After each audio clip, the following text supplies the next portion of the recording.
নমস্কার বন্ধুরা, আজ কলেজে ওয়ার্ল্ড ওজোন ডে সেলিব্রেশনের জন্য একটা প্রোগ্রাম অ্যারেঞ্জ করা হয়েছিল। এটাকেই আজকে এই ভিডিওর মাধ্যমে তোমাদেরকে দেখাবো। তার আগে বলি, আমি প্রীতম দে, তোমরা দেখছো আনস্ক্রিপ্টেড লাইভ। চলো এবার ভিডিও শুরু করা যাক।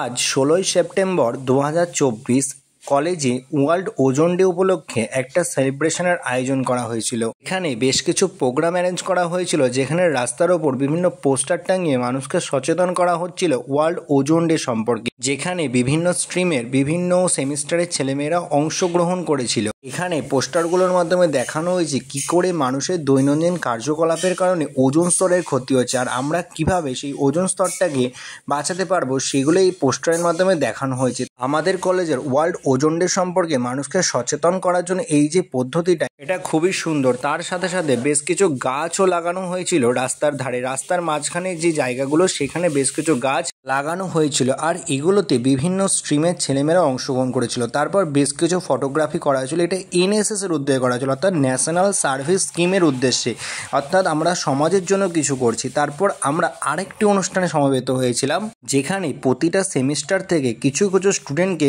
বিভিন্ন ধরনের ওজোন ডে সম্পর্কে ঘরোয়া গাছ আনতে বলা হয়েছিল, অর্থাৎ যে সমস্ত গাছগুলো ঘরোয়া পরিবেশে বড় হতে পারে, এই সমস্ত গাছগুলোতে ওয়ার্ল্ড ওজোন ডের একটা করে স্ট্যাম্প লাগিয়ে দেওয়া হচ্ছিল। আর এই গাছগুলোকে প্রতিটা ক্লাসে সংরক্ষিত করে রাখা হবে সারাটা বছরের জন্য। আমরা একজন স্টুডেন্ট বা ভবিষ্যতের কারিগর হিসাবে আমাদেরই প্রত্যেকের দায়িত্ব নিতে হবে এরকম গাছ লাগান, গাছ বাঁচান, এই সমস্ত বিভিন্ন প্রকল্পের উদ্যোগে।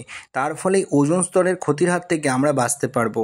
এইভাবে প্রত্যেকটা সেমিস্টার থেকে একে একে ছেলেমেয়েরা আসতে থাকলো তাদের গাছ নিয়ে, বিভিন্ন রকম ঘরোয়া গাছ। সেখানে আমাদের রেসপেক্টেড স্যার অথবা ম্যাডাম তাদের ওয়ার্ল্ড ওজোন ডে সম্পর্কে যে স্ট্যাম্পগুলো, সেগুলো আস্তে আস্তে লাগিয়ে দিচ্ছিলেন, এবং এই গাছগুলোকে বিভিন্ন ক্লাসরুমে সংরক্ষিত করা হচ্ছিল। এইটা ছিল আমাদের থার্ড সেমিস্টারের যে গাছ, অর্থাৎ বুঝতেই পারছো যে আমি থার্ড সেমিস্টারে পড়ি। এটাতেও একটা স্ট্যাম্প লাগিয়ে দেওয়া হলো। এটাও আমাদের ক্লাসে সারাটা বছরের জন্য থেকে যাবে, একটা স্মৃতি হিসাবেও এটাকে রেখে দেওয়া হবে। তো এইভাবেই আমাদের প্রত্যেকেরই উচিত ওজোন ডে সম্পর্কে সচেতন হয় এবং প্রতিটা বছর এই ওজোন ডেকে সেলিব্রেট করা। ভিডিওটা শেষ করি। ভিডিও ভালো লাগলে ভিডিওটিতে একটা লাইক করো, চ্যানেলে নতুন হলে সাবস্ক্রাইব করে দিও।